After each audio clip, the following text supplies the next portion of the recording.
नमस्कार दोस्तों, स्वागत है आप सबका रावली पाठशाला पर। मैं पंकज माली आप सबका हार्दिक स्वागत अभिनंदन करता हूं।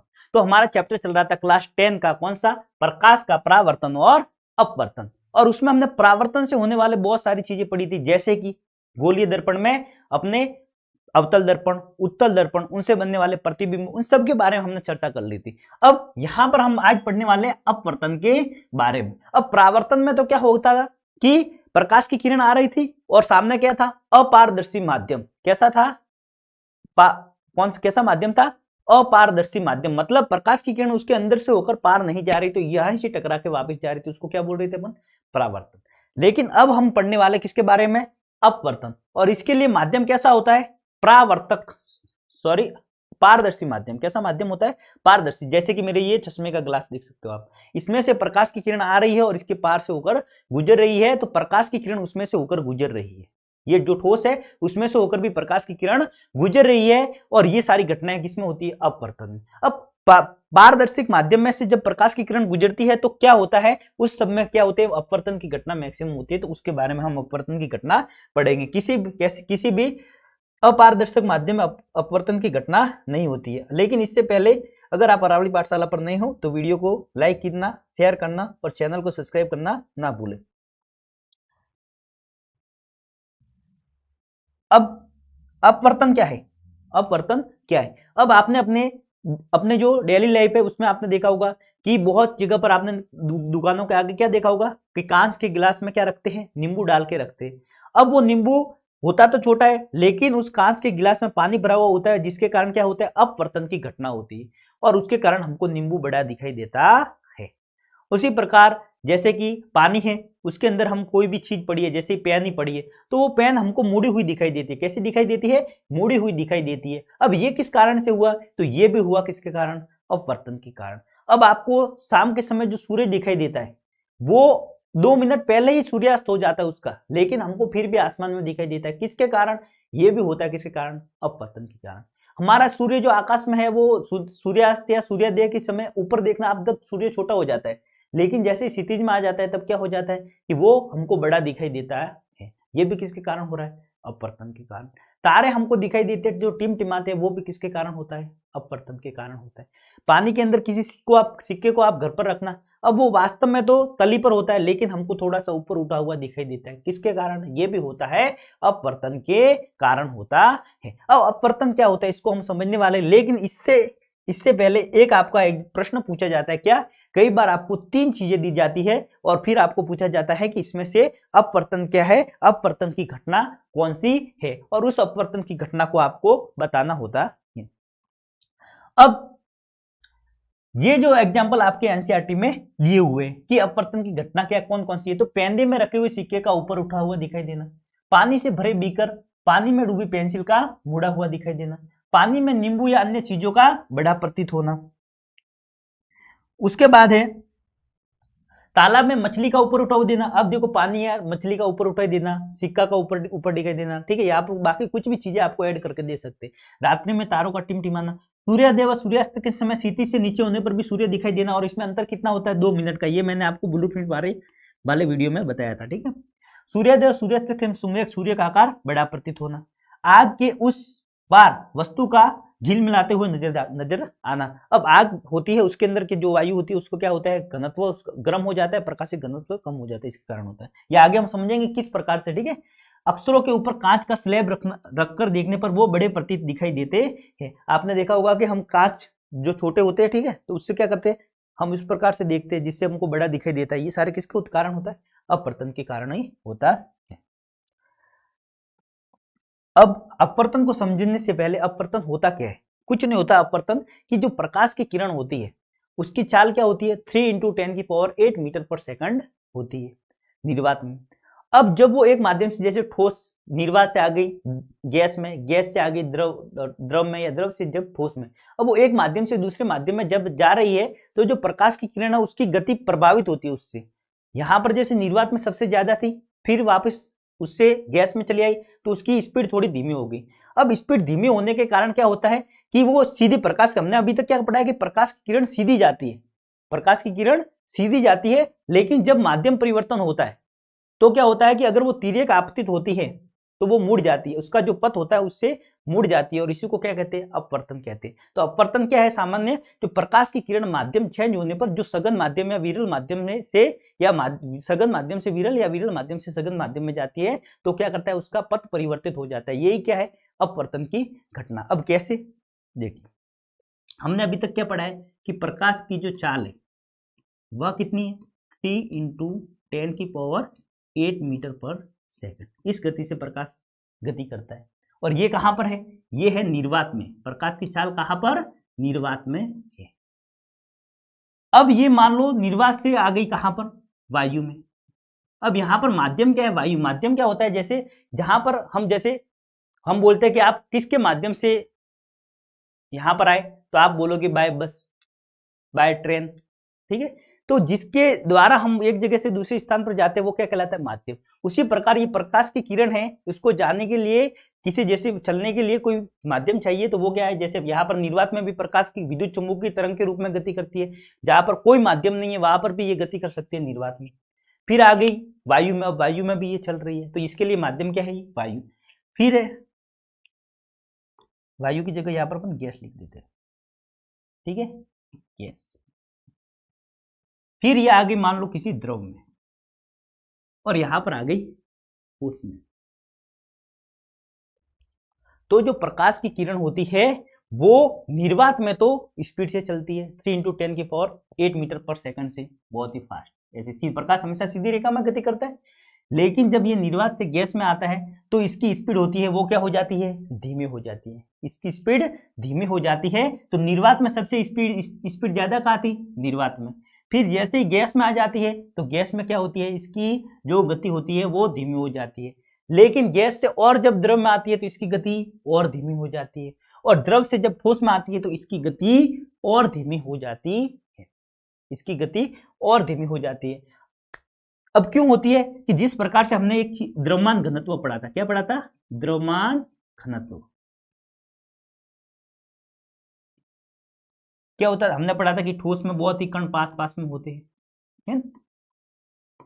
अब उसी प्रकार क्या होता है, कोई भी माध्यम है रे, वो क्या होता है, प्रकाशिक घनत्व होता है। किसी भी माध्यम का क्या होता है, प्रकाशिक घनत्व होता है। प्रकाशिक घनत्व क्या, कि जिसका जो प्रकाश की किरण को जिस माध्यम में क्या होता है, प्रकाश की किरण फाट जाती है, जिसकी गति तेज होती है, उतना ही उस माध्यम का क्या होता है, प्रकाशिक घनत्व कम होता है, उसका घनत्व कम होता है, इसलिए प्रकाश की किरण आसानी से जाती है प्रकाश। लेकिन जो द्रव्यमान घनत्व और प्रकाशिक घनत्व दोनों अलग अलग चीजें हैं, ठीक है। तो प्रकाशिक घनत्व किसका सबसे ज्यादा होता है, ये तो है चाल, ये तो चाल के बारे में अगर आपको पूछे। अब यहां पर पूछे प्रकाशिक घनत्व, प्रकाशिक घनत्व,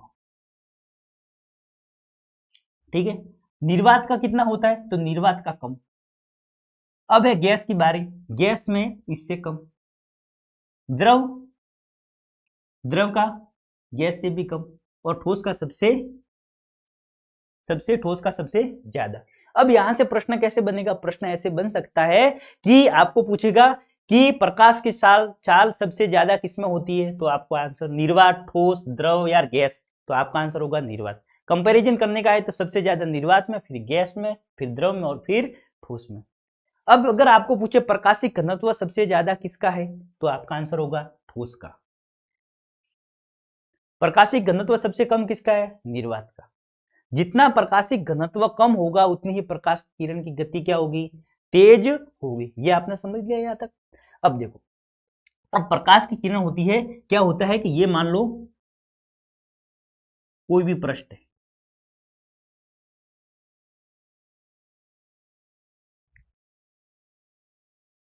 ये मान लो कोई पृष्ठ है, ठीक है। अब यहां पर अगर प्रकाश की किरण है,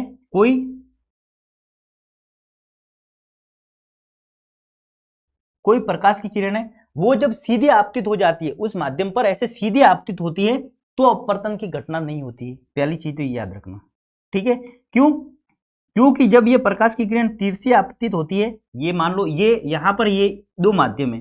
पहला ये माध्यम यहां पर मान लो थी वायु, यहां पर क्या थी, वायु। और यहां पर ये मान लो किसी कांच का बना हुआ, कैसा, कांच का, और ये कैसा है, पारदर्शक माध्यम है।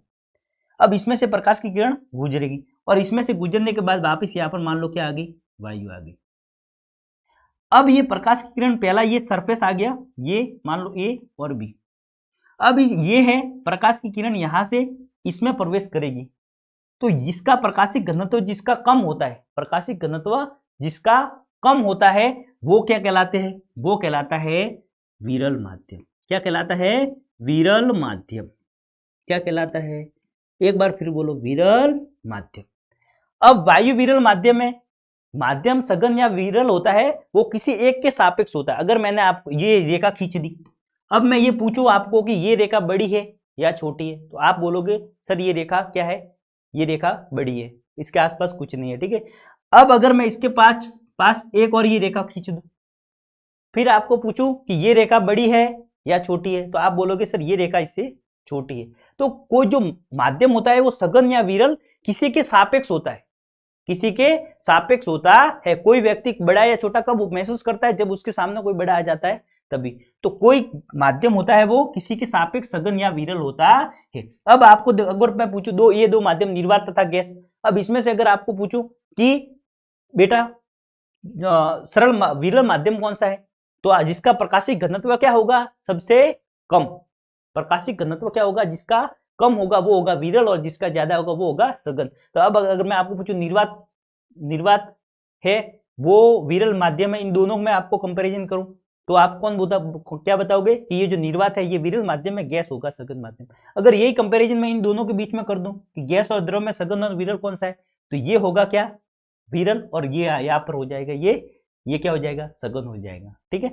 तो जो सघन या विरल माध्यम होता है वो किसी के सापेक्ष ही होता है। अब ये वाली कंडीशन में देखो, एक तो है वायु और एक है कांच। वायु क्या है? गैसीय फॉर्म में, कांच है वो ठोस अवस्था में। तो यहाँ पर विरल कौन होगा? विरल होगा वायु, और कांच होगा क्या? सघन माध्यम। आ गया समझ में? सघन, और ये हो गया सघन माध्यम। अब क्या होता है कि जो प्रकाश की किरण होती है, प्रकाश की जो किरण होती है वो क्या होती है? किसी एक माध्यम से दूसरे माध्यम में अगर ऐसे तिर्यक रूप में आपतित हो जाए, कैसे रूप में? ऐसे तिर्यक रूप में आपतित हो जाए, तब क्या होता है कि इस माध्यम को दोनों को, पहले माध्यम और दूसरे माध्यम को अलग करने वाली जो रेखा होती है उसको अपन क्या कहते हैं? अभिलंब बिंदु। ये यहाँ पर मान लो प्रकाश की किरण आ गई, तो ये है अभिलंब बिंदु। क्या है? ये अभिलंब बिंदु। और यहाँ पर अपन एक रेखा खींच देते हैं, तो इसको क्या बोलते हैं अपन? अभिलंब बोलते हैं। ये खींच लिया हमने यहाँ पर अभिलंब। इन दोनों को पृथक करने वाला जो पृष्ठ है, जो बिंदु है, वहां पर हमने एक रेखा खींच दी, जिसको क्या बोलते हैं? अभिलंब बोलते हैं। अब अगर ये प्रकाश की किरण सघन माध्यम से कहां पर आ गई? विरल माध्यम में आ जाती है। तब अब इसको जाना तो कैसा था? इसको जाना था ऐसा सीधा, इसको जाना था ऐसा सीधा। पर ये क्या करते हैं कि जैसे ही प्रकाश की, यहां पर देखो माध्यम कौन सा था? विरल, और ये क्या था? सघन माध्यम। अब प्रकाश की स्पीड सबसे ज्यादा, इन दोनों में कंपैरिजन करो, सबसे ज्यादा प्रकाश की किरण किस में है? यहाँ पर देखो गैस में क्या फास्ट है किसकी तुलना में? ठोस की। तो यहाँ पर प्रकाश की स्पीड थी वो ज्यादा थी, लेकिन जैसे इस कांच के अंदर प्रवेश करती है प्रकाश की स्पीड क्या हो जाती है? धीमी हो जाती है। और धीमी होने के कारण क्या होता है जी? प्रकाश की किरण वो मुड़ जाती है, और स्पीड कम होगी तो क्या होगा? इसकी स्पीड, ये फास्ट जाना था इसको, लेकिन ये नीचे की तरफ मुड़ जाती है। तो ये होता है कब? कि जब प्रकाश की किरण होती है ये ऐसे मुड़ गई, इसको कम जाना था इसको ऐसा, लेकिन ये ऐसे मुड़ गई। अब इन दोनों को जो पृथक करने वाला पृष्ठ था वो क्या था? अभिलंब। क्या था? अभिलंब। देखो परिभाषा कैसे बनती है वो मैं आपको बता दूं। ये है क्या? अभिलंब। और ये प्रकाश की क्या है? निर्गत किरण। तो अब क्या हुआ इसमें कि हम बोलेंगे क्या हुआ? देखो, जब प्रकाश की किरण विरल माध्यम से सघन माध्यम में आती है, प्रकाश की किरण विरल माध्यम से सघन माध्यम में आती है, तो क्या होती है? अभिलंब की तरफ झुक जाती है। ये अभिलंब क्या है? ये वाली रेखा अभिलंब की तरफ झुक जाती है। जब प्रकाश की किरण किसी विरल माध्यम से सघन माध्यम में प्रवेश करती है तो क्या हो जाती है? तो यह अभिलंब की तरफ झुक जाती है, और अपने पथ से क्या हो जाती है? विचलित हो जाती है। ये क्या हो गया? ये इसी घटना को क्या कहते हैं अपन? अपवर्तन। क्या इसी घटना को हम क्या कहते हैं? अपवर्तन। अब अगर हम दूसरी कंडीशन सीखें, क्या सीखें? कि ये प्रकाश की किरण मान लो कहां पर आ जाए? दूसरे में आपको स्लैब बना देता हूं। ये अपने पास मान लो ये अब अब प्रकाश की किरण मान लो इस यहां तक तो आ गई, ठीक है। अब इसको हटा देते, इसे समझ लेते हैं। अब प्रकाश की किरण यहां तक तो आ गई, यहां तक तो आ गई। अब यहां पर आने के बाद ये प्रकाश की किरण और आगे बढ़ती है, ये मान लो आ गई यहां तक आ गई। होनी चाहिए तिरछी आपतित, यहां पर भी मान लो तिरछी आपतित हो गई। अब इन दोनों बिंदुओं को जो परतक हो गए वहां पर हमने एक रेखा खींच दी, वो क्या होगी? अभिलंब। अभिलंब क्या होता है कि दो पृष्ठों को अलग करने वाली रेखा होती है, उसको क्या बोलते हैं अपन? अभिलंब। यहां पर मैंने खींच दिया एक अभिलंब, ये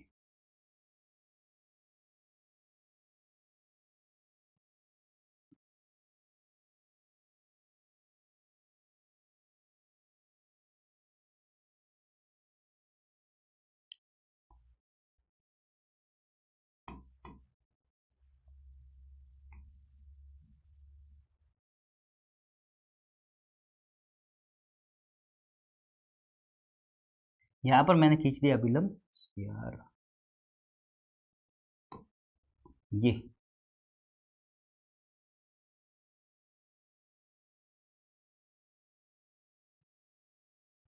अभिलंब खींच दिया मैंने, ये अभिलंब खींच दिया। अब इन दोनों के कंपेयर, यहां पर ये वाला बिंदु यहां पर कंपेरिजन किसमें होता है? वायु और कांच में। लेकिन यहां पर देखो इस वाली कंडीशन में ये कांच क्या था? सघन माध्यम, और नीचे वापस कांच का स्लैब पूरा होते क्या आ रहा है? वायु। और वायु क्या है? यहां पर वायु है विरल माध्यम। क्या है? विरल माध्यम। अब ये जो प्रकाश की किरण है, अब ये कांच से जब वायु में आती है तब क्या होती है कि यहां पर प्रकाश की किरण की जो स्पीड थी वो कांच में क्या थी? स्लो थी। क्या थी? स्लो थी, धीरे थी। लेकिन जैसे ही इसको वायु मिल जाती है, प्रकाश की किरण की स्पीड क्या हो जाती है? तेज। प्रकाश की किरण की स्पीड क्या हो जाती है? तेज हो जाती है। और तेज होने से क्या होगा कि ये स्पीड बढ़ जाती है, और इसको जाना तो था कैसे? ये जाना तो था इसको ऐसे, ये ऐसा जाना था। लेकिन क्या हुआ? इसकी स्पीड बढ़ गई, और स्पीड बढ़ने के कारण क्या हो गया? ये इसके अभिलंब से ये हो गई दूर, ऐसे। ये वाले पेन दिख नहीं रही है, ये हो गई इससे दूर, ऐसे। ठीक है। और ये इसके लिए ये अभिलंब कौन सा है? ये है अभिलंब। ये क्या है? अभिलंब।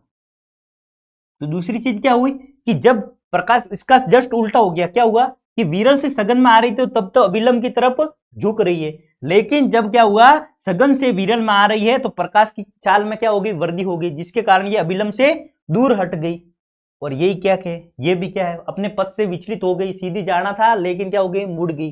ठीक है। रोहन स्कूल से घर पर जा रहा था लेकिन बीच में किसी को देख लिया और क्या हो गया? अपने पथ से विचलित हो गया। क्या हो गया? उसका अपवर्तन हो गया। क्या हो गया? अपवर्तन। उसकी स्कूल जाने की स्पीड बहुत ही ज्यादा थी, लेकिन क्या होगा कि उसके बीच में जैसे ही उसका माध्यम चेंज हो गया, क्या हुआ? वो अपने पथ से भटक गया, और पथ से भटकने के कारण क्या हो गया? उसकी स्पीड कम हो गई, यहां पर। और वो क्या हुआ? अभिलंब की तरफ क्या हो गया? झुक गया। लेकिन जैसे उसको पता चला कि माध्यम चेंज होने वाला है, तो क्या हुआ कि स्कूल से डांट पड़ने वाले, उसकी स्पीड हो गई तेज, और वो फास्ट भागने लगा। और अभिलंब था उससे क्या होने लगा? दूर होने लगा। अभिलंब जो था उससे दूर होने लगा और स्किल सही रास्ते पर जाने लगा। ठीक है। तो ये हो गया दोनों की। समझ गए? स्पीड में क्या होता है कि पहली चीज क्या हो, विरल से जब सघन में आता है तो अभिलंब की तरफ झुकना, और सघन से जब विरल में आता है तो अभिलंब से दूर हटना। यही क्या है? यही है अपवर्तन। क्या है? यही है अपवर्तन है। इसलिए हमने पहले चाल को समझा, प्रकाशिक घनत्व को समझा, और फिर समझा किसको? अपवर्तन को। अब आपको अपवर्तन की परिभाषा समझने में कोई दिक्कत नहीं होनी चाहिए। अब हम समझते हैं इसकी। अब जो अभी तक हमने कुछ ये देखा था, ये देखो यही चीज है। इस वीडियो में मैं आपको दिखा देता हूं, यही चीज हमने पढ़ी थी। क्या? देखो कहां से स्टार्ट होगा भाई, ये। अब यहां पर देखो, यहां पर इसको मैं रोक देता हूं पहले तो। देखो प्रकाश की किरण का क्या था? यहां पर थी वायु। यहां पर थी क्या? वायु थी। और वायु थी, वायु से यहां पर थी वायु, वायु से किस में चला गया? कांच में चला गया। और कांच में चलने के कारण देखो कांच के अंदर किस प्रकार से, इस प्रकार से इसका पथ विचलित हो गया। लेकिन जैसे ही माध्यम वापस क्या हो गया, वायु माध्यम आ गई, तो वापस क्या हो गई? उसी पथ से अभिलंब की तरफ, अभिलंब से दूर हट गई। यहां पर देखो कांच में प्रवेश किया, अभिलंब की तरफ झुक गई और मुड़ गई।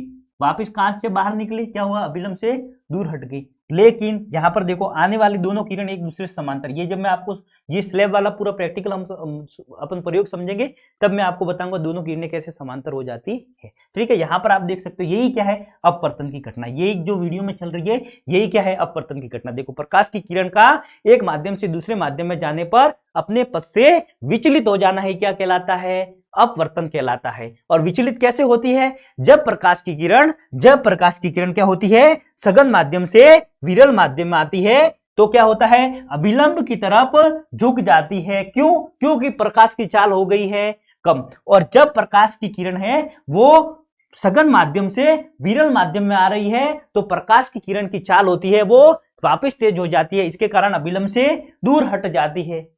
आगे समझ में।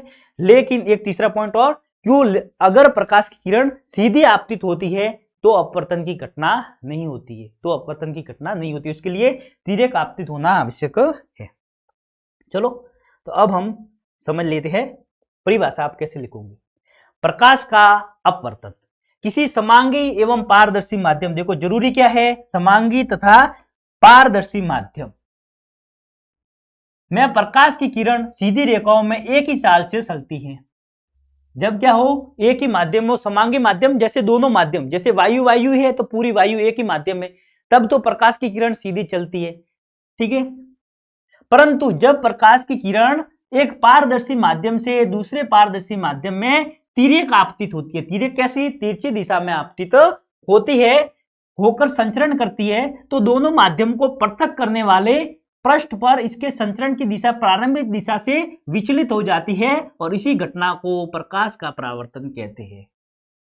तो प्रकाश का परावर्तन किसे कहते हैं कि सर प्रकाश की जो किरण है वो किरण जा रही थी सीधी सीधी, लेकिन क्या हुआ कि तब था माध्यम एक ही जैसा था, सीधा स्कूल का रास्ता ही उसको दिख रहा था, लेकिन जैसे ही बीच में क्या आ गया, माध्यम हो गया चेंज, तब वो अपने किरण क्या हो गई, विचलित हो गई।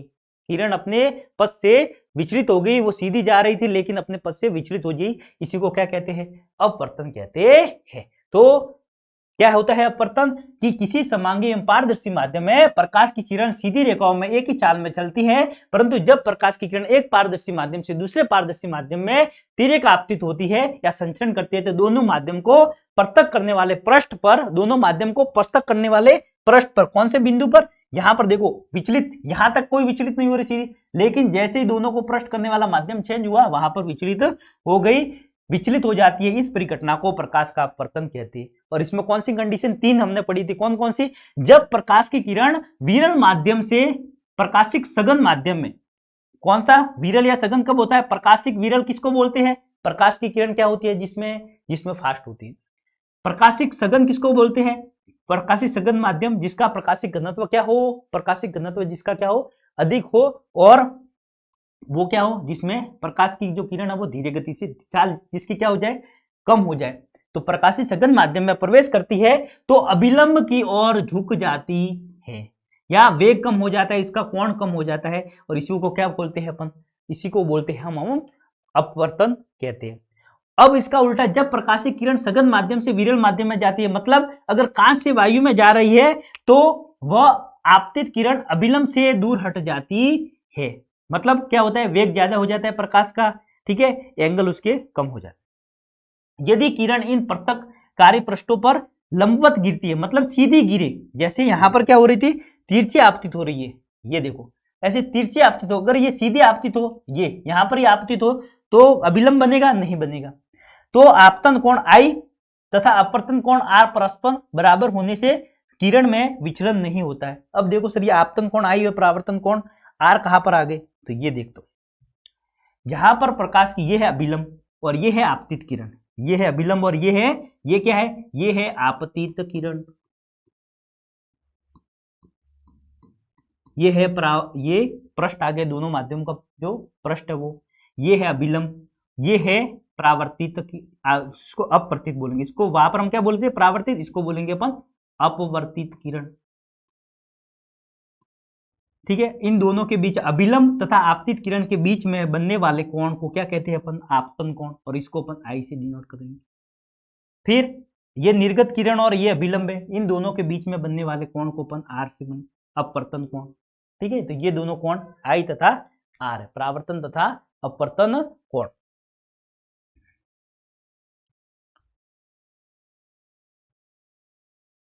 तो आपतन कोण I तथा अपवर्तन कोण R परस्पर बराबर होने से किरण में विचलन नहीं होता है। ठीक है, तो क्या होगा, आपतन कोण और परावर्तन कोण दोनों क्या हो जाएंगे, समान हो जाएंगे अगर लंबवत गिरेगी, जिसके कारण क्या होगा, विचलन नहीं होगा। अब देखो इसमें से प्रश्न कैसे बनेगा, अगर आपको ऑप्शनल प्रश्न दे, सीधा तो आपको दे देंगे प्रकाश का अपवर्तन क्या हुआ, ठीक है, निम्न घटनाएं लिखो, आप सीधा साधा ऐसा लिख दोगे। अगर आपको प्रश्न दे दिया कैसे, अगर आपको ऐसे ऑप्शन दे देगा, प्रकाश की किरण अपवर्तन की घटना में होता है, प्रकाश विरल माध्यम से सघन माध्यम में जाता है, विलंब की तरफ झुकता है, ये दे दिया। दूसरा दे देगा आपको ये, फिर तीसरा आपको दे देगा प्रकाश की किरण जब लंबवत गिरती है तो भी क्या होता है, अपवर्तन की घटना होती है, तो ये गलत हो जाएगा। ठीक है, ये अगर आपको इसका उल्टा करके भी दे दे, ठीक है, तीन ऑप्शन सही दे देंगे, चौथे में क्या करेगा, एक को घुमा देगा, जब प्रकाश की किरण प्रकाश विरल माध्यम से सघन माध्यम में जाता है तो अविलंब से या झुक जाती है वहां पर कर देगा, या विलंब से दूर हट जाती है और फिर आपको कर देगा। तो ये सिर्फ आपको याद करना है और इसको समझना है पूरा, यहां पर समझना है पूरा और फिर आपको लिखना है। आशा करता हूं आपको अपवर्तन अच्छे से समझ में आ गया। क्या है, प्रकाश की किरण जब एक माध्यम से दूसरे माध्यम में जाती है तो अपने पथ से विचलित हो जाती है, इसी को क्या बोलते हैं अपन, अपवर्तन बोलते हैं। अब अपवर्तन के नियम, जिस प्रकार से हमने परावर्तन के नियम पढ़े थे उसी प्रकार अपवर्तन का नियम पढ़ना है। अब अपवर्तन का नियम क्या है, इससे पहले मैं आपको एक चित्र बना देता हूं जो अपवर्तन में, यहां पर भी आप जब आपको यहां पर चित्र बनाने का अगर टाइम मिले तो आप कौन सा चित्र बनाओगे, ये बनाओगे, सीधा आप एक पृष्ठ बना दोगे सीधा साधा। ठीक है, ये एक पृष्ठ बना दिया ये, ठीक है, यहां पर आप लिख दोगे सघन माध्यम,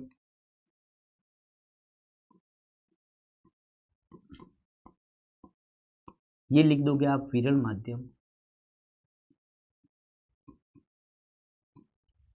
ठीक है, जब यहां पर एक खींच दोगे आप अभिलंब,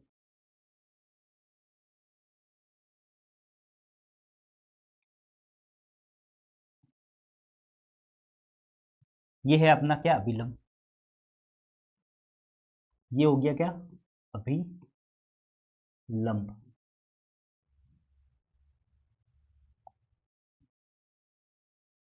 ये होगी आपतित किरण, ये है आपतित किरण, इसको जाना कैसा था, ऐसा, लेकिन क्या हुआ, लेकिन ये तो अपने पथ से विचलित हो गई और मुड़ गई और ऐसे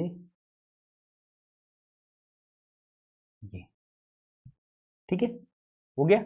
और ये घटना क्या है, ये है अपवर्तन की घटना। अब इसको बोलते हैं अपन आपतित किरण।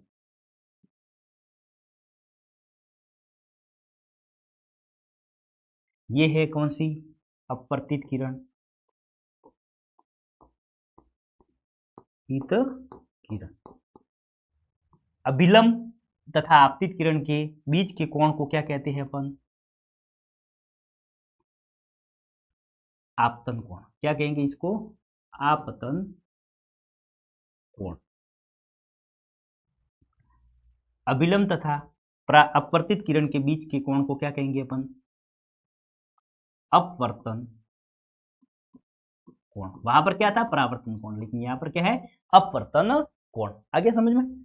अब देखो अपवर्तन के नियम क्या है, अपवर्तन के नियम, तो अपवर्तन के नियम है, जिसी प्रकार हमने प्रकाश का परावर्तन का नियम पढ़ा था उसी प्रकार अपवर्तन का नियम क्या है कि आपतित किरण अपवर्तित किरण तथा दोनों माध्यम को पृथक करने वाला पृष्ठ आपतन बिंदु पर अभिलंब सभी एक ही तल पर होते हैं। जितने भी चीजें वो एक ही तल, तो परावर्तन के नियम में भी हमने यही पढ़ा था कि आपतित किरण परावर्तित किरण अभिलंब सभी एक ही तल पृष्ठ पर होते हैं। तो उसी तरह यहां पर भी देखो चित्र में, आपतित किरण ये, अभिलंब ये, आपतन कोण ये, ठीक है, दोनों परतों को पृष्ठ करने वाला ये पृष्ठ, ठीक है, और अपवर्तित किरण सभी क्या होती है, एक ही बिंदु पर होते हैं। ठीक है, ये लिखिए आपतन बिंदु अभिलंब सभी एक ही तल पर, आपतित किरण अपवर्तित किरण दोनों माध्यम को प्रत्येक करने वाले पृष्ठ आपतन बिंदु अभिलंब सभी एक ही तल पर होते हैं। दूसरा नियम क्या है कि प्रकाश के किसी निश्चित रंग या निश्चित माध्यमों के युग्म के लिए आपतन कोण की ज्या, मतलब जो साइन थीटा है आपतन कोण के लिए, जैसे यहां पर आई बन रहा है आपतन कोण और परावर्तन कोण, तो इनका थीटा आपने पढ़ा होगा, तो थीटा जिस थीटा होता है उसका साइन थीटा लेंगे अपन, तो आई तथा अपवर्तन कोण की ज्या साइन आर का अनुपात है वो स्थिर होता है। मतलब कि कोण आई है, कोण आई और कोण आर, तो कोण क्या होता है, थीटा का मान होता है, इसके आगे अपन साइन कोण आर और साइन, तो इन दोनों का जब अपन अनुपात करते हैं तो वो एक निश्चित नियतांक आता है। वो क्या आता है, नियतांक n आता है। नियतांक बोले तो एक स्थिर संख्या आती ही है। जैसे चर और अचर पढ़ते हैं अपन, तो ये क्या होता है, अचर होता है। क्या होता है, अचर राशि होती है। जैसे यहाँ पर 1 आएगा, 2 आएगा, 3 आएगा, और यहाँ पर जो संख्या आती है उसी को क्या कहते हैं अपन, अपवर्तनांक कहते हैं। उसी माध्यम का क्या कहते हैं, अपवर्तनांक कहते हैं। तो प्रकाश के एक निश्चित रंग तथा निश्चित माध्यमों के युग के लिए आपतन कोण तथा अपवर्तन कोण की दोनों का अनुपात होता है, इन दोनों का अनुपात होता है, वो क्या होता है, स्थिर होता है। और इसी को हम क्या कहते हैं, स्नेल का नियम। और यही सबसे इंपॉर्टेंट है, स्नेल का नियम भी कहते हैं। लेकिन इसके लिए एक चीज है क्या, कि यह कोण क्या है, देखो 0 आई है वो क्या 90 डिग्री से छोटा होना चाहिए और 0 डिग्री से बड़ा होना चाहिए। इसका कारण क्या है, इसका कारण क्या है तो मैं आपको बताता हूं। देखो हम अपवर्तन की घटना पढ़ रहे थे, और अपवर्तन की घटना में क्या होता है, ये आगे बीच दोनों को पृथक करने वाला माध्यम। अब प्रकाश अपवर्तन कब होता है, हमने पढ़ा है कि सब प्रकाश की किरण जब क्या होती है, तिर्यक रूप में आपतित होती है। क्या होती है, प्रकाश की किरण तिर्यक रूप में आपतित होती है, तभी होता है। और यहां पर बीच में क्या है, ये अभिलंब है, ये है अभिलंब, ठीक है। लेकिन अगर क्या हो जाता है, ये है यहां पर, तो दोनों के बीच में कोण क्या है, दोनों के बीच में ये कोण है आई। अब अगर इस कोण आई का मान क्या होता है, 90 डिग्री से ज्यादा, तो 90 डिग्री कब होगा, कि पहले मान लो यहाँ ये कोण बन रहा है, इन दोनों के बीच में ये कोण बन रहा है, फिर क्या होगा, और कोण बनेगा, और कोण बनेगा, तो धीरे धीरे क्या होगी कि कोण ये बढ़ेगा। और इस प्रकार से अगर कोण हो गया, देखो कोण जैसे जैसे ये कोण बढ़ेगा वैसे वैसे ये कोण भी बढ़ेगा। तो धीरे धीरे अगर प्रकाश की किरण पहले यहां पर आ रही थी, फिर यहां पर आ रही है, फिर यहां पर आएगी, फिर यहां पर आ जाएगी, जैसे जैसे कोण का मान बढ़ेगा यहां पर आएगी। और अगर ये 90 से ज्यादा होगा तो क्या होगा, प्रकाश की किरण सीधी यही से वापस टकरा के ऐसे चली जाएगी। तो ये तो क्या हो जाएगा, परावर्तन हो जाएगा। प्रकाश की किरण जिस माध्यम से आई थी उसी से वापस चली जाएगी। तो इसीलिए क्या होना चाहिए, कोण आई का जो मान है वो 0 से बड़ा और 90 से छोटा होना चाहिए। बात आ गई समझ में। अगर 90 से ज्यादा होगा तो क्या हो जाएगा, उसका परावर्तन हो जाएगा। और यही क्या है, स्नेल का नियम। और ये जो नियतांक है इसी को क्या बोलते हैं अपन, अपवर्तनांक। क्या बोलते हैं इसको, अपवर्तनांक बोलते हैं। प्रश्न कैसे बनेगा, पहला प्रश्न सीधा साधा अगर 2 नंबर का बनता है तो वो आएगा आपतन का नियम, आपतन के नियम लिखिए। सीधे आपको 2 पॉइंट लिख देने, क्या, आपतित किरण, अपवर्तित किरण, अभिलंब दोनों माध्यम को पृष्ठ करने वाला सभी एक ही तल पर होते हैं। दूसरा, आपतन कोण की ज्या साइन आर तथा अपवर्तन कोण की ज्या साइन आई तथा साइन आर, दोनों का अनुपात क्या होता है, स्थिर नियतांक होता है। क्या होता है, नियतांक। लेकिन क्या होता है, कोण क्या होना चाहिए, 90 डिग्री से छोटा और 0 डिग्री से कोण आई का मान बड़ा होना चाहिए। ये भी कभी पूछ सकते हैं, ठीक है, कि अपवर्तन के लिए साइन आई का मान होना चाहिए। फिर आपको एक ये नीचे दे दे और फिर क्या कर दे, इनके चिन्ह चेंज कर दे, सीधा यहाँ पर 90 डिग्री से बड़ा कर दे आपको, तो वो फिर इसके लिए सत्य नहीं होगा, ठीक है। अब आ गया समझ में यहाँ पर। तो प्रश्न एक और सीधा बनता है कि स्नेल के नियम को लिखिए। तो स्नेल का नियम क्या है, सिर्फ ये जो दूसरा पॉइंट है वो कि प्रकाश के किसी निश्चित रंग तथा निश्चित माध्यम के युग्मों के लिए आपतन कोण की ज्या तथा परावर्तन कोण की ज्या दोनों का अनुपात क्या हो जाता है, वो नियतांक होता है। और यही स्नेल का नियम कहते हैं। आगे समझ में। अब देखो अपवर्तनांक है, अपवर्तनांक किसको बोलते हैं, कि ये जो नियतांक है ये, इसी को क्या बोलते हैं, माध्यम का अपवर्तनांक। क्या बोलते हैं, माध्यम का अपवर्तनांक बोलते हैं। यह स्थिरांक के मान को दूसरे माध्यम का पहले माध्यम के सापेक्ष अपवर्तनांक कहते हैं। अब जो अपवर्तनांक ज्ञात किया जाता है वो किसी 2 माध्यमों के सापेक्ष ज्ञात किया जाता है। कैसे 2 माध्यमों के सापेक्ष, कि अगर प्रकाश की किरण है वो कहां से आ रही है, अगर देखो यहां पर 2 माध्यम तो चाहिए हमको, जब माध्यम परिवर्तन होगा तभी अपवर्तन होगा, तभी अपवर्तनांक निकलेगा। और इसके लिए 2 माध्यम चाहिए, पहला माध्यम होगा और उससे दूसरे माध्यम के सापेक्ष उसका, दूसरे माध्यम का पहले माध्यम के सापेक्ष अपवर्तनांक ज्ञात करेंगे। जैसे जैसे यहां पर देखो प्रकाश की किरण आ रही है यहां से, यहां पर थी वायु, दूसरा था कांच। अब प्रकाश की किरण वायु से कहां पर आ रही है, कांच में, वायु से कहां आ रही है, कांच में आ रही है। तो अब इस कांच का अगर अपवर्तनांक मुझको ज्ञात करना है, कांच का अपवर्तनांक मुझको ज्ञात करना है, तब मैं क्या क्या करूंगा कि पहले माध्यम क्या करेंगे कि एक माध्यम का दूसरे माध्यम के सापेक्ष अपवर्तनांक ज्ञात करेंगे। तो अगर मुझको इसका अपवर्तनांक ज्ञात करना है तो उसका क्या करेंगे कि कांच का अपवर्तनांक किसके सापेक्ष, वायु के सापेक्ष। कांच का अपवर्तनांक किसके सापेक्ष, वायु के सापेक्ष हम ज्ञात करते हैं। अगर कोई माध्यम नहीं है तो मैक्सिमम जो अपवर्तनांक हम जो डेली बेस में यूज करते हैं, जैसे आपको पूछे हमने जो अपने जो ब्लूप्रिंट वाला करवाया था उसमें भी क्या था कि जल का अपवर्तनांक कितना है, तो आंसर था 1.33, क्राउन कांच का अपवर्तनांक कितना है तो 1.52। तो अब ये जितने अपवर्तनांक अपन रेगुलर लाइफ में पढ़ते हैं वो क्या होते हैं कि सामान्य निर्वात के सापेक्ष ज्ञात की जाते हैं। किसके सापेक्ष, निर्वात के सापेक्ष, की सीधा उसकी क्या है कि निरपेक्ष में उस जो निर्वात है उसमें उसकी चाल कितनी है और फिर सीधा अपन किसके किसके सापेक्ष ज्ञात कर सकते हैं, उस माध्यम के सापेक्ष। अब इसके लिए क्या होता है कि एक माध्यम की जो चाल होती है उसको दूसरे माध्यम के सापेक्ष अपन लिख देते हैं और इससे भी क्या निकलता है, अपवर्तनांक निकलता है। तो यहां पर सीधा आंसर क्या होगा कि ये जो नियतांक होता है, n नियतांक होता है, इसी स्थिरांक के मान को दूसरे माध्यम का पहले माध्यम के सापेक्ष अपवर्तनांक कहते हैं। अब अगर आपका प्रश्न पूछे कि निरपेक्ष अपवर्तनांक किसको कहते हैं, तो ये जो अपवर्तनांक है वो दो माध्यमों के सापेक्ष किया जाता है। जैसे कि ये वायु से कांच में आया, अब अगर मैं क्या कर दूं कि ये जो पहला माध्यम है इसको मैं कर दूं निर्वात, क्या कर दूं, निर्वात, तो क्या हो जाएगा, अगर यहां पर मैं निर्वात कर दूं तो इसको बोलेंगे, यहां पर जो अपवर्तनांक ज्ञात करेंगे उसको बोलेंगे हम, क्या बोलेंगे, उसको हम बोलेंगे निरपेक्ष अपवर्तनांक। क्या बोलेंगे, निरपेक्ष अपवर्तनांक बोलेंगे। यदि प्रकाश निर्वात से किसी माध्यम में प्रवेश करता है तो उस माध्यम के निर्वात के सापेक्ष अपवर्तनांक को निरपेक्ष अपवर्तनांक कहते हैं। आया समझ में? अब देखो यहां पर समझ लेते हैं।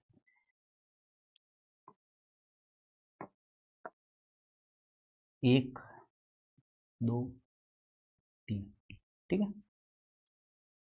यहां पर था माध्यम निर्वात, ठीक है,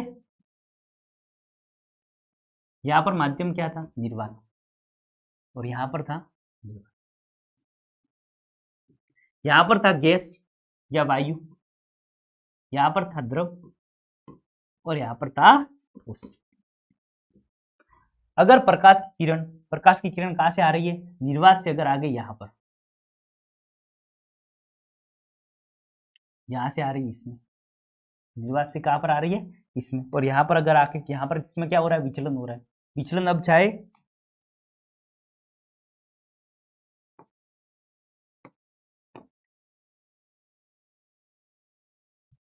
ठीक है,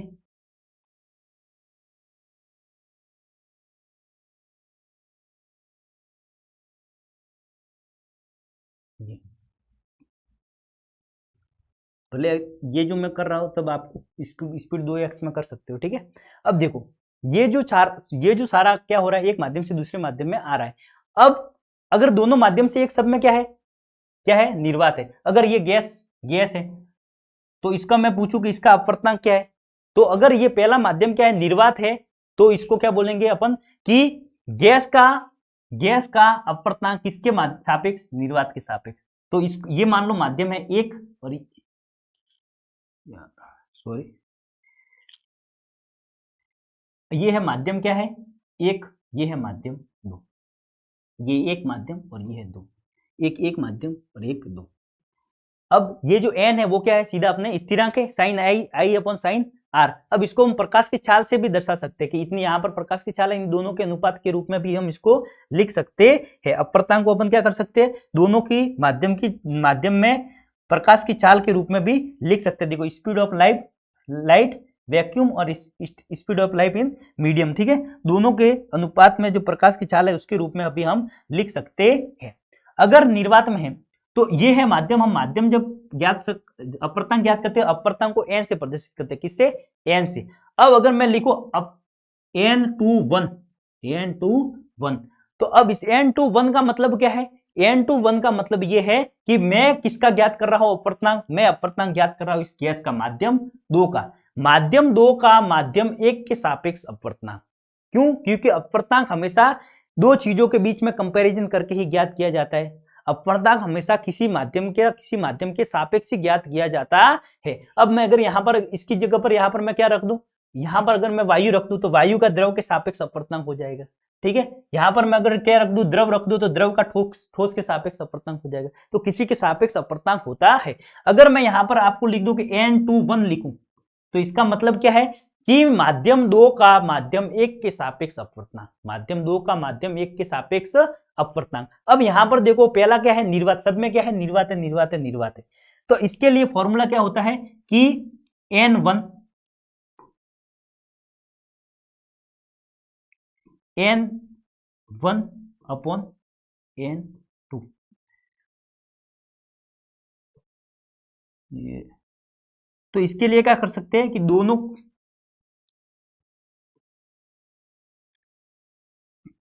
N1 अपॉन N2, या फिर इसको अपन ऐसे लिख सकते हैं V1 upon V2, V1 upon V2।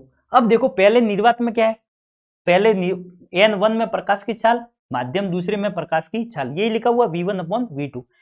अब जो निर्वात होता है उसमें हम प्रकाश की चाल कितनी होती है, 3 इंटू 10⁸ मीटर पर सेकंड। जो प्रकाश की चाल होती है उसको अपन C से प्रदर्शित करते हैं, C बराबर 3 इंटू 10⁻, तो ये क्या हो जाएगा C अपॉन V। इसको अपन ने क्या लिख दिया, ये V है, V1 है निर्वात में, ये कितनी है C के बराबर, तो C अपॉन V हो जाएगा। और इसी को अपन क्या बोलते हैं, निरपेक्ष अपवर्तनांक। और नीचे V है, इसको भी अपन ले लो, देखो तो ऊपर प्रकाश की निर्वात है तो वो भी क्या हो जाएगा C अपॉन V, ये भी क्या हो जाएगा C अपॉन V। अब ये जो नीचे V है ये क्या है, कोई भी दूसरा माध्यम, कोई भी दूसरा माध्यम, और इसी को क्या कहते हैं अपन, निरपेक्ष अपवर्तनांक। क्या है कहते हैं, निरपेक्ष अपवर्तनांक। तो अब अपन क्या बोलेंगे, आपको पूछेगा कि निरपेक्ष अपवर्तनांक क्या है, तो नीचे निरपेक्ष अपवर्तनांक क्या है कि जब दोनों माध्यम में से कोई एक माध्यम क्या हो, निर्वात होता है, तो उस माध्यम का निर्वात के सापेक्ष ज्ञात किया गया अपवर्तनांक क्या कहलाता है, उसका निरपेक्ष अपवर्तनांक कहलाता है। अब इस गैस का अपवर्तनांक क्या है, तो देखो गैस का अपवर्तनांक किसके सापेक्ष, निर्वात के सापेक्ष ज्ञात किया गया अपवर्तनांक इस गैस का निरपेक्ष अपवर्तनांक कहलाता है। जब तो अब आपका आंसर क्या होगा, अब इसको पढ़ो परिभाषा को, तो अब आपको समझ में आएगा क्या,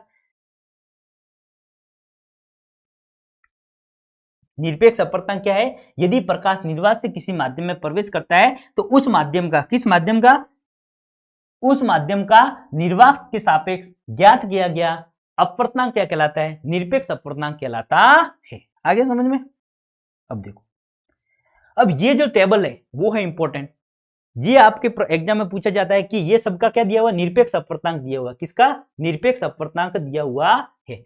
तब वायु का अपवर्तनांक, वायु का अपवर्तनांक ये, अब ये इतने सारे आपको याद हो तो ठीक हो, बाकी सबसे इंपॉर्टेंट कौन कौन से वो मैं बता देता हूं आपको। एक तो जल का अपवर्तनांक आप याद रखना 1.33, ठीक है। अब ये जल का अपवर्तनांक क्या है कि ऊपर था, ऊपर निरपेक्ष क्या थी, निर्वात, निर्वात से प्रकाश की किरण जब जल में प्रवेश करती है तो n का मान क्या आता है, ये जो n का मान है, ये n का मान है, स्थिरांक कितना आएगा यहाँ पर 1.33, आया समझ में। फिर एक जल का याद रखना, एक आप बर्फ का रख सकते हो तो रख लेना। फिर है एक क्राउन कांच का, क्राउन कांच का 1.52 ये पूछा जाता है। एक पूछा जाता है हीरे का अपवर्तनांक कितना है, तो 2.42 हीरे का अपवर्तनांक होता है, ठीक है। अब अपवर्तनांक में आपको ऐसे भी दे सकते हैं किसका अपवर्तनांक ज्यादा है, तो मैक्सिमम तो आप ये याद रख सकते हो, ठीक है। तो ये है किसी माध्यम का जो अपवर्तनांक होता है वो किसी माध्यम को, अपवर्तनांक होता है वो किसी के सापेक्ष ज्ञात किया जाता है।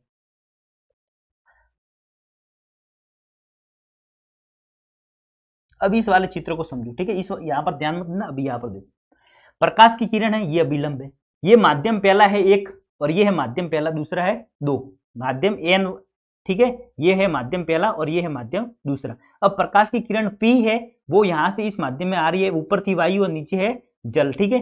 अब यहां से N2 में प्रवेश कर रही है, माध्यम दूसरे माध्यम में प्रवेश कर रही है और अपने पथ से विचलित होकर अभिलंब की तरफ झुक रही है, और यहाँ पर कौन बना रही है, θ1, θ1 मतलब इसको I1 भी लिख सकते हो, और ये है θ2 R, ये है आपतन कोण, ये है अपवर्तन कोण। अब पहले माध्यम में प्रकाश की चाल थी V1 और दूसरे माध्यम में आने पर प्रकाश की चाल में फर्क पड़ा, कम ज्यादा हो गई, तो ये हो गई V2।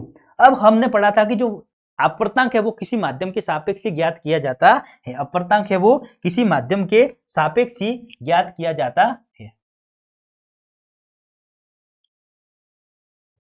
और कैसे लिखा जाता है अपवर्तनांक को, पहले ऊपर जिस माध्यम का ज्ञात करना है उसको तो लिखेंगे नीचे, और जिसके सापेक्ष ज्ञात करना है उसको लिखेंगे हम ऊपर, उसको लिखेंगे हम ऊपर। तो अगर आपको पूछे कि ऐसे लिख दे n21 क्या है, n21, तो इसका मतलब है n21 हम लिख रहे हैं तो माध्यम 2 का, इस माध्यम 2 का अपर्तनांक हम यहां पर ज्ञात करेंगे, और इसके लिए क्या करेंगे अपन, v1 अपॉन v2। प्रथम माध्यम में प्रकाश की चाल v1 और दूसरे माध्यम में प्रकाश की चाल v2 है। तो अब इसको कैसे अपन बोलेंगे, माध्यम फर्स्ट में प्रकाश की चाल और माध्यम 2 में प्रकाश की चाल बराबर v1 अपॉन v2। और इसको लिखने का तरीका कैसा है कि n21 मतलब माध्यम 2 का माध्यम 1 के सापेक्ष अपवर्तनांक, माध्यम 2 का माध्यम 1 के सापेक्ष अपवर्तनांक का सूत्र होगा ये। अगर आपको मैं पूछूं, बोलूं कि अब इसका आप ज्ञात कर लो, इसका अपवर्तनांक क्या होगा, तो इसका अपवर्तनांक ज्ञात करने के लिए आप कैसे लिखोगे, इसको लिखोगे n12 माध्यम 1 का माध्यम 2 के सापेक्ष अपवर्तनांक। तो ऊपर किसको लिखूं मैं, ऊपर लिखोगे हम माध्यम 2 का v2 अपॉन v1। प्रश्न कैसे आ सकता है, अगर आपको देखेंगे सवाल दे देगा आपको, ठीक है, कैसे, ऐसे देगा,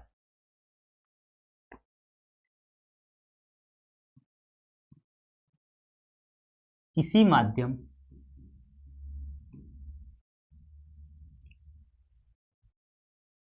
n या अपन यहां पर लिख सकते हैं कि वायु में अपवर्तनांक, एक मिनट, किसी माध्यम n1 में प्रकाश का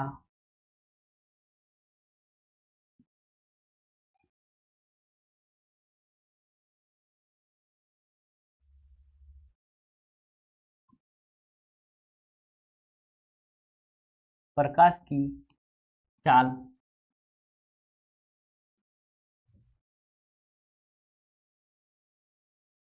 300 मीटर पर सेकंड है तथा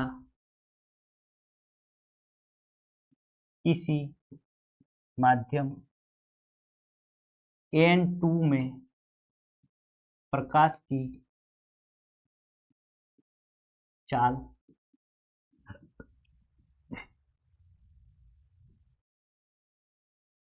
100 मीटर पर सेकंड है, ठीक है, ऐसी संख्या सिर्फ ऐसी है, तो माध्यम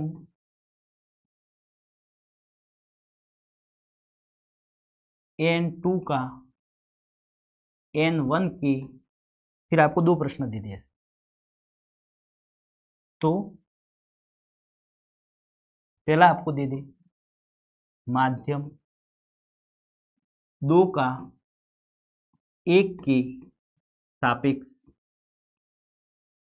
अपवर्तनांक,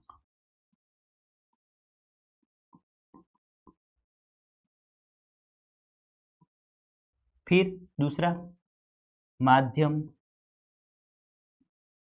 n1 के सापेक्ष n2 का अपवर्तनांक।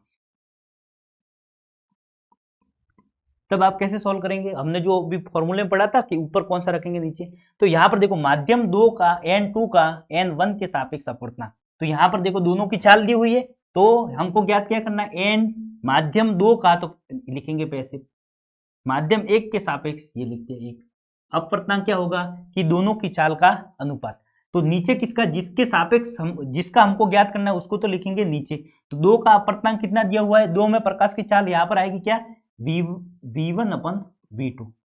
अब n12 ज्ञात करना है, माध्यम 1 का माध्यम 2 के सापेक्ष अपवर्तनांक ज्ञात करना है, तो यहां पर क्या आएगा v2 अपॉन v1, ठीक है, दोनों का ये आ गया। अब इनका आंसर कैसे निकालेंगे, देखो यहां पर n1 v1 कितना है, v1 है यहां पर, v1 है इतना 300 बट्टा n2 का कितना है 100, आंसर कितना है 3, यहां पर 100 बटा 300। आंसर कितना है 1/3 या 0.33। ठीक है, अब ये दोनों माध्यम थे, एक था N1 और एक था N2। अब अगर आपको पूछे कि N1 का अपवर्तनांक कितना है तो इसका N2 का तो अपवर्तनांक हो गया कितना 3 और इसका हो गया कितना 0.33 ऐसे। ठीक है, इस प्रकार का कोई भी आगे भी आपको न्यूमेरिकल मिल सकता है, तो इस प्रकार से इसको सॉल्व करना है। तो अब मैं समझ में आ गया कि ऊपर नीचे ये N1 का N2 के सापेक्ष क्या लिखा हुआ होता है, ये आ गया समझ में। तो माध्यम N1 का माध्यम 2 के सापेक्ष अपवर्तनांक V1/V2, माध्यम 2 का माध्यम 1 के सापेक्ष अपवर्तनांक V2/V1 है। अब ये एक चीज लिखी हुई है कि यह आवश्यक नहीं है कि प्रकाशिक सघन माध्यम का द्रव्यमान घनत्व भी अधिक हो। जैसे कि अब हमने क्या पढ़ा था, प्रकाशिक घनत्व और द्रव्यमान को लोग एक ही समझ लेते हैं, लेकिन दोनों क्या है, अलग अलग चीजें है। क्यों? क्योंकि देखो प्रकाशिक घनत्व जिसका ज्यादा होगा जरूरी नहीं उसका द्रव्यमान भी ज्यादा हो। अब आप देखोगे कि केरोसिन जिसका अपवर्तनांक जल से अधिक है, केरोसिन का अपवर्तनांक है वो जल से अधिक है, तो इस क्या होना चाहिए कि जो केरोसिन है उसका प्रकाशिक घनत्व ज्यादा होना चाहिए। जल की अपेक्षा प्रकाशिक सघन है, यद्यपि इसका द्रव्यमान घनत्व है वो क्या है, कम है, इसका द्रव्यमान घनत्व कम है। यहां पर देख सकते हैं आप इस टेबल में, यहां पर देखो केरोसिन है, केरोसिन का जल का अपवर्तनांक देखो, केरोसिन का जो अपवर्तनांक है वो इससे ज्यादा है। मतलब अपवर्तनांक क्या है कि प्रकाश की किरण को कोई माध्यम कितना उसको विचलित कर सकता है, वही उसका क्या कहलाता है, अपवर्तनांक कहलाता है। कोई माध्यम कितना ज्यादा प्रकाशिक सघन होगा उसका अपवर्तनांक भी ज्यादा होगा। ठीक है, तो ये केरोसिन और प्रकाशिक सघन तो ज्यादा होता है जल की तुलना में, लेकिन इसका द्रव्यमान घनत्व है वो इसका क्या होता है, कम होता है। अब हमने पहले भी पढ़ा सघन माध्यम और विरल माध्यम के बारे में, तो यहाँ पर इनकी परिभाषा भी दी हुई है। कई बार क्या पूछते हैं कि सघन माध्यम तथा विरल माध्यम किसको कहते हैं। तो देखो सघन माध्यम वह माध्यम जिसका अपवर्तनांक अधिक हो, जिसका अपवर्तनांक अधिक हो, या जो प्रकाशिक घनत्व जिसका क्या हो, अधिक हो, या जिसमें प्रकाश गति क्या हो, कम हो, वो क्या कहलाता है, सघन माध्यम। अब इसका ये मैंने तीन ही चीजों की आपको लिखा है। अगर आपको ऑप्शन में कई बार दे दे या रिक्त स्थान में दे दे कि सघन माध्यम का खाली जगह अपवर्तनांक खाली जगह होता है, तो आपको क्या लिखना है, अधिक। क्या होता है, अधिक। अगर आपको खाली जगह दे दे कि सघन माध्यम का प्रकाशिक घनत्व खाली जगह होता है, अधिक, सघन माध्यम में प्रकाश की चाल खाली जगह होती है तो कम। उसी प्रकार विरल माध्यम जिसका अपवर्तनांक क्या होता है, कम, प्रकाशिक घनत्व क्या होता है, कम, और जिसमें प्रकाश की गति क्या होती है, तेज होती है। आ गया पूरा समझ में।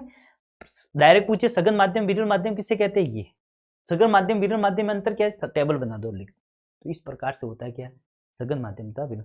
भले क्लास लंबी हो लेकिन अच्छे से समझना है, जिसको स्पीड में चाहिए वो स्पीड में देख के करके देख लो। ठीक है, तो ये आपको आशा करता हूं ये सापेक्ष वाला पूरा समझ में आ गया होगा।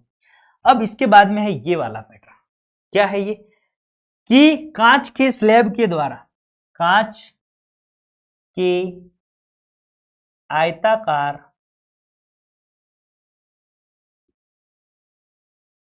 स्लैब द्वारा प्रकाश का अपवर्तन, और इसको आपको समझाने का बोलते हैं। कई बार ये प्रश्न बड़े प्रश्न में भी दे सकता है, आपको दीर्घ उत्तराकार प्रश्न निबंधात्मक उत्तर में भी देख सकता है, और इसका चित्र बनाना। अब ये जो मैटर दिया वो क्या है, सामान्य ये वाली प्रक्रिया है।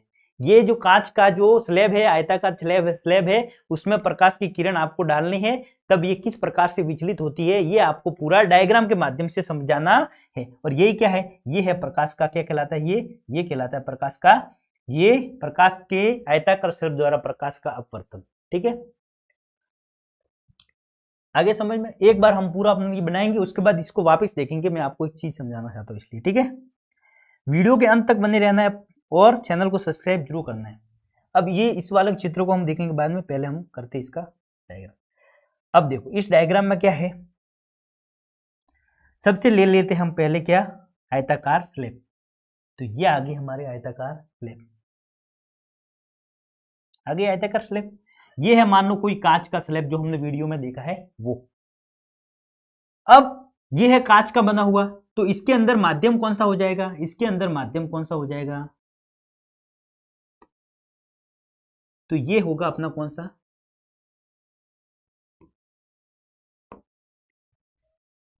ये होगा सघन। कौन सा माध्यम होगा? सघन माध्यम। और है क्या? ये कांच। ठीक है, चित्र आपको एग्जाम में भी पूरा ऐसा बनाना है। यहां पर क्या है और यहां पर क्या है? ये है विरल माध्यम। क्या है? विरल माध्यम। और सीधा यहां पर क्या होती है? वायु। क्या होती है? वायु। फिर आपको आंसर कैसे लिखना वो भी मैं पूरा बताऊंगा। ठीक है, यहां पर है क्या? विरल माध्यम। और ये भी क्या है? यहां पर वायु। प्रकाश की किरण यहां से आएगी, कांच के अंदर प्रवेश करेगी, फिर वापस निकलेगी आगे, तो यहां पर भी क्या है? वायु। आगे समझ में यहां तक? अब हम देखते हैं कि प्रकाश की किरण, अब देखो इन दोनों को पृष्ठ, ये वाला और ये वाला, इस वायु, ये विरल माध्यम और ये सघन माध्यम, इन दोनों को कौन अलग कर रहा है? ये कांच का ये पूरा पृष्ठ। तो ये पूरे कांच का जो पृष्ठ और इसको पृथक कौन कर रहा है? ये कांच का ये पृष्ठ। तो अब इनका नाम दे देते हैं। ये हो गया ए, ये हो गया बी, ये हो गया सी और ये हो गया डी। ठीक है, इन दोनों को पृथक करने वाले पृष्ठ आ गया। अब हम ला लेते हैं प्रकाश की किरण को। अब ला लेते हैं प्रकाश की किरण को। इसमें अपवर्तन को हमको समझाना है, तो इसके लिए प्रकाश की किरण कैसी आपतित होगी? तिर्यक दिशा में। कैसी आपतित होगी? तिर्यक दिशा में। तो यह आ गई अपनी प्रकाश की किरण। किरण आ गई, ये आ गई किरण। अब दोनों माध्यम को जो जिस बिंदु पर प्रकाश की किरण आपतित होती है, दोनों को पृथक करने वाले बिंदु पर क्या करेंगे? हम अभिलंब को खींचेंगे। किसको खींचेंगे? हम अभिलंब को खींचते हैं। तो ये आ गया यहां पर अभिलंब।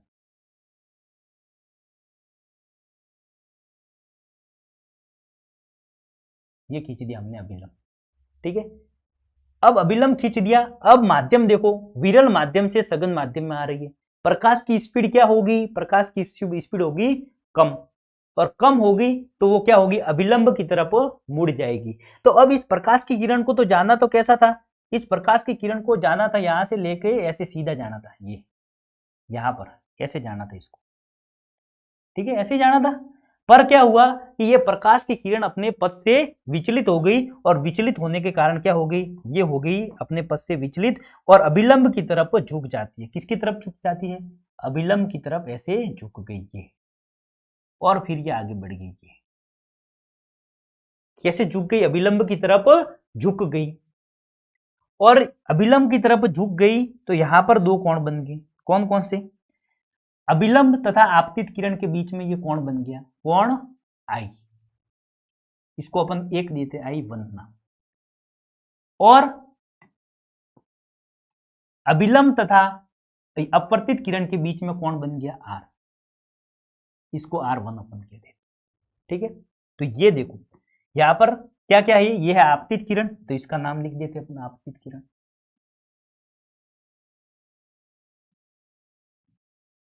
ये क्या है? अभिलंब, ये अभिलंब। ये क्या है? ये आ गई अपवर्तित किरण। ठीक है, कोण आपतन कोण और परावर्तन कोण। ठीक है, अब प्रकाश की किरण आ गई यहां पर, कांच के अंदर प्रवेश कर गई। अब कांच में प्रवेश करने के बाद वापस ये पॉइंट आ गया, यहां पर क्या हो रहा है? माध्यम हो रहा है चेंज, सी डी। ये यहां पर क्या हो रहा है? माध्यम चेंज हो रहा है। वापस कांच से कहां पर आना है? प्रकाश की किरण को वायु के अंदर आना है। अब वायु के अंदर आएगी तो वापस क्या माध्यम चेंज होगा? तो हम सर क्या बनाएंगे? सर हम बनाएंगे अभिलंब। क्या बनाएंगे? अभिलंब बनाएंगे। तो हम ये खींच दिया हमने अभिलंब। क्या खींच दिया? अभिलंब खींच कर दिया।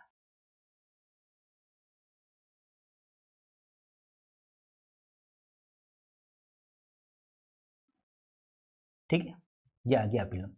अब अभिलंब आ गया, अभिलंब मोटा हुआ है क्या? ठीक है, ये आ गया अभिलंब। अब अभिलंब आ गया तो अब क्या होगा कि प्रकाश की किरण को जाना तो कैसा था? सर जाना तो था इसको, ये इसको जाना था ऐसा। कैसे जाना था? ऐसा। पर क्या हो गया कि ये अपने पथ से वापस क्या होगी? अभिलंब की तरफ जाना था, लेकिन अभिलंब से दूर हट जाएगी। अभिलंब से दूर हट जाएगी, क्योंकि प्रकाश की किरण सघन माध्यम से विरल में आती है, तो क्या होता है? स्पीड उसकी बढ़ जाती है और अभिलंब से दूर हट जाती है। और दूर हटेगी तो कैसे हो जाएगी? वापिस अभिलंब से दूर होगी और ये होगी ऐसे।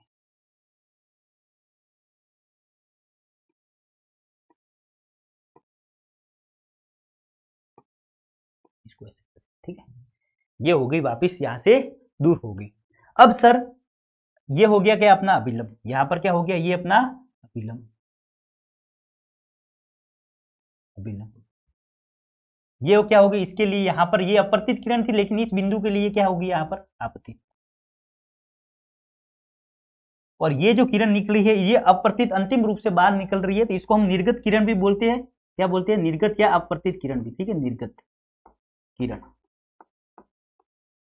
आगे समझ में, या इस पृष्ठ के लिए ये क्या है, अपवर्तित किरण भी है। यहां पर कौन बनेगा, इन दोनों के बीच में यहां पर कौन बनेगा, इसको हम लिख देते हैं I2। क्या बोल देते हैं, I2। और ये होगा कौन, यहां पर इन दोनों के बीच में कौन बनेगा, ये होगा क्या, R2। ठीक है, आगे समझ में, पूरा किस प्रकार से प्रकाश की किरण अपवर्तित हुई।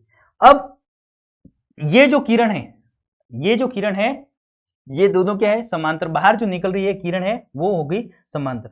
क्यों, अब इस पूरे प्रयोग में देखो, यहां पर प्रकाश की किरण आ रही है, ये यहां से अपवर्तित हुई, वापस यहां पर गई, वापस अपवर्तित हो गई। अब अगर मैं इस किरण को थोड़ा पीछे बढ़ाऊं, इसको सिर्फ ये समझने के लिए बढ़ा रहा हूं, अगर इस ये जो अंतिम रूप से जो बाहर निकल रही है, अंतिम रूप से जो बाहर निकल रही है कौन सी, ये देखो, इस सॉरी अंतिम रूप से जो बाहर निकल रही है वो किरण को अगर मैं पीछे की तरफ ऐसे बढ़ा दूं डैश डैश करके, ये देखो दोनों किरणें क्या है, समांतर। ये वाली जैसे ही किरण आ रही थी वैसे की वैसी समांतर आ रही है। अब ये दोनों समांतर क्यों हुई, क्योंकि जितना यहां पर पहले एक माध्यम से दूसरे माध्यम में आने पर जितनी प्रकाश अभिलंब से क्या हो रहा था, पास में आ रहा था, उतना ही यहां पर क्या हो गया, उससे दूर हो गया, उतना ही क्या हो गया, दूर हो गया। इसलिए क्या है, ये दोनों किरणें आपतित किरण और निर्गित किरण दोनों, ये क्या है आपतित किरण और इससे बाहर निकलने वाली किरण निर्गित किरण, दोनों क्या है, समांतर है। क्या है, दोनों समांतर होती है, दोनों क्या होती है, समांतर होती है। अब इसको मैं थोड़ा डिलीट कर देता हूं, ठीक है, आपके चित्र में नहीं है,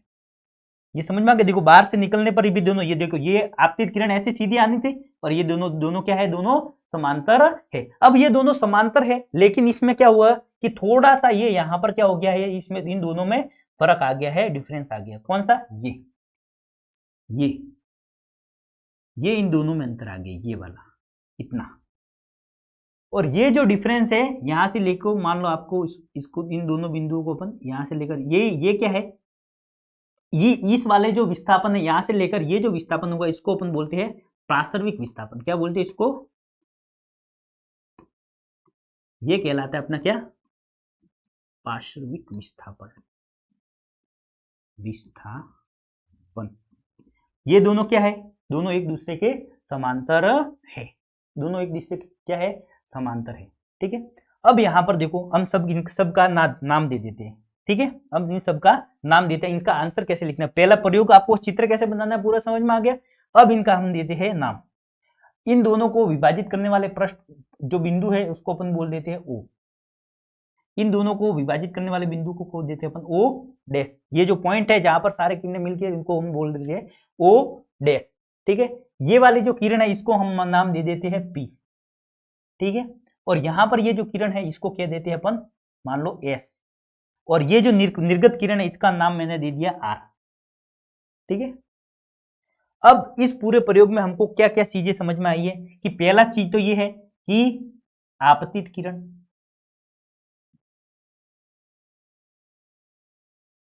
समांतर,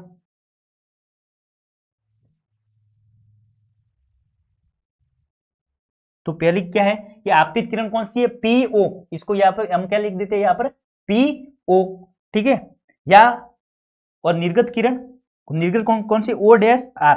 ठीक है, तो यहां पर क्या है, पहली चीज हमने यहां पर इस प्रयोग में सीखी कि आपतित किरण PO, इस बिंदु तक ये है PO, आपतित किरण PO समांतर है, तो ये लिख दिया, समांतर का चिन्ह ये होता है समांतर। किसके है, निर्गत किरण O dash R, O dash R के समांतर है, पहली चीज तो ये।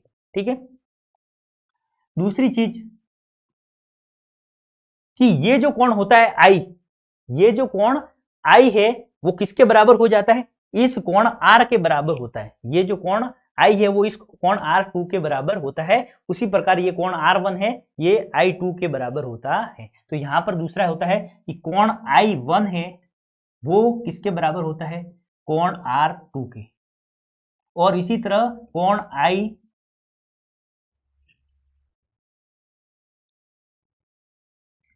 I2 है वो किसके बराबर होगा, इस कोण के बराबर, कोण R1 के बराबर। और दूसरा हमने तीसरी चीज हमने क्या सीखी है, तीसरी चीज ये सीखी है कि दोनों जो रेखा है कौन कौन सी, कि ये जो दोनों रेखा है उसके बीच में क्या होता है, पार्श्विक विस्थापन,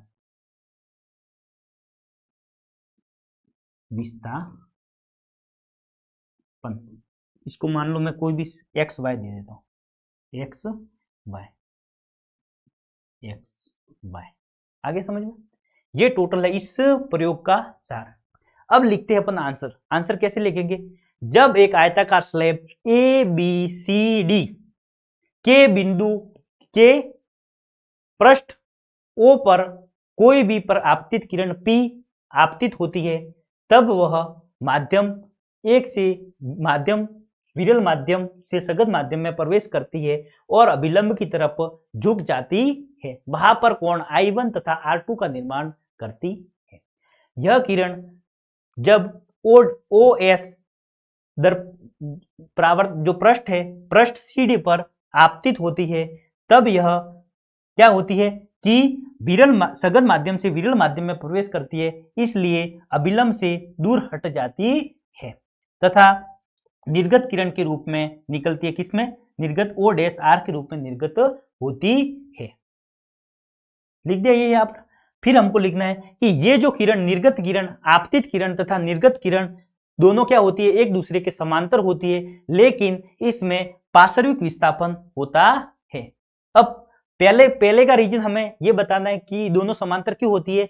दोनों किरणें समांतर होती है क्योंकि आपतित किरण पहले बिंदु O' पर जितनी क्या होती है, अभिलंब की तरफ झुकती है, उतनी ही वापस क्या होती है, दूसरे माध्यम में दूर हट जाती है। क्यों, क्योंकि दोनों माध्यम क्या है, दोनों माध्यम क्या है, यहाँ पर ही समान माध्यम है और दोनों का घनत्व भी क्या है, समान ही होता है। यहाँ पर जितना घनत्व यहाँ पर इस वाले बिंदु पर और यहाँ पर वो क्या होता है, समान होता है, इसलिए जितनी अभिलंब की तरफ झुकती है उतनी ही दूर हट जाती है, इसलिए तो क्या होती है, समांतर। अब ये पार्श्विक विस्थापन क्यों हुआ, क्योंकि माध्यम की जो डेंसिटी होती है वो थोड़ी बहुत कुछ न कुछ विचलित हो जाती है, सारे मानक एक जैसे नहीं होते, इसलिए ये पार्श्विक विस्थापन होता है। आ गया समझ में।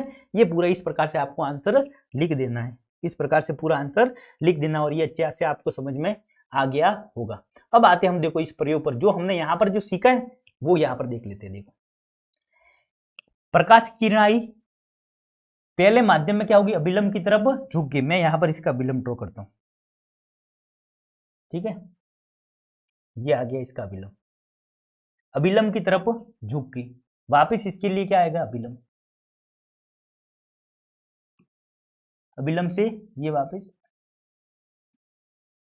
ये चित्र ऐसा होता है, अभिलंब से वापस दूर हट गई। अब देखो ये आपतित किरण और निर्गत किरण, इस किरण, ये किरण देखो सीधी जा रही है, इसको मैं अगर ऐसे, इसको मैं आगे बढ़ा दूं, इसको मैं अगर आगे बढ़ा देता हूं ये, तो देखो दोनों किरणें समांतर हो जाती है। देखो दोनों किरणें एक दूसरे के समांतर है, लेकिन इन दोनों में क्या हुआ है, इन दोनों के अंदर ये पार्श्विक विस्थापन हुआ है, ये क्या हुआ, इसके अंदर पार्श्विक विस्थापन हुआ है। यही क्या है, पूरा ये प्रयोग है। तो कांच की आयताकार स्लैब द्वारा होने वाले परावर्तन को आपने अच्छे से समझ लिया होगा। आशा करता हूं आपको वीडियो बहुत ही अच्छी लगी होगी। तो ये जो पूरा अपवर्तन वाला अपना है टॉपिक, वो यहां से लेकर यहां तक आपका हो जाता है पूरा। और अब इसके बाद का टॉपिक है वो कौन सा है, वो है लेंस। क्या है, लेंस। और लेंस के द्वारा हमको लेंस सूत्र, लेंस का आवर्तन क्या होता है, फिर उसके द्वारा दो तीन न्यूमेरिकल्स वगैरह है, वो हम सबको करेंगे और चैप्टर हो जाएगा अपना क्लोज। तो मिलते हैं अगली क्लास में, तब तक के लिए धन्यवाद।